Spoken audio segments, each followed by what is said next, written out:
first question po natin is, ano po yung nafe-feel na po nung na-achieve niyo po yung pagiging top performer po sa region po natin? Well, when you said the top performer, I still find it hard to believe. No, just yung simple lang na yung nakapasa ako sa exam. I can still believe it, but I'm overjoyed and thankful for the blessing. Share niyo naman po sa amin yung story niyo or journey niyo po sa pagkamit po ng achievement po natin. It wasn't an easy one. It wasn't an easy journey. It was a tough one. No, I just got promoted as head teacher last February 2025, and they said, a lot of people said that in order for you to pass the examination, you have to be exposed.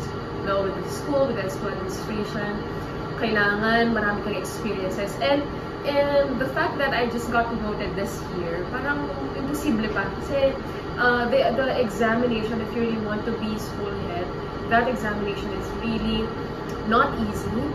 Talagang marami nagsabi na hindi siya madali, but luckily, no, I passed, and additional lang yung top performer, and hindi pa talaga ako naniniwala kasi it's still unbelievable. No, hindi talaga, I wasn't expecting, because the day of examination, I was sick. No, may sakit pa ako nun, kaya ayun, hindi naman ako nakakapaniwala. So lastly po ma'am, ano po yung message niyo sa mga viewer ng iCitizens? For the iCitizens, probably my message will be, don't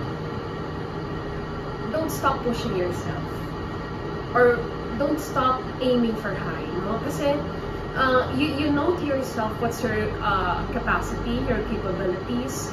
Alam mo kung sino ka. Don't get pressured. Don't pressure yourself. Just keep pushing. You must have a competition with yourself, but in a healthy way. No? Kailangan dapat maniwala ka sa sarili mo, and you have to trust the process.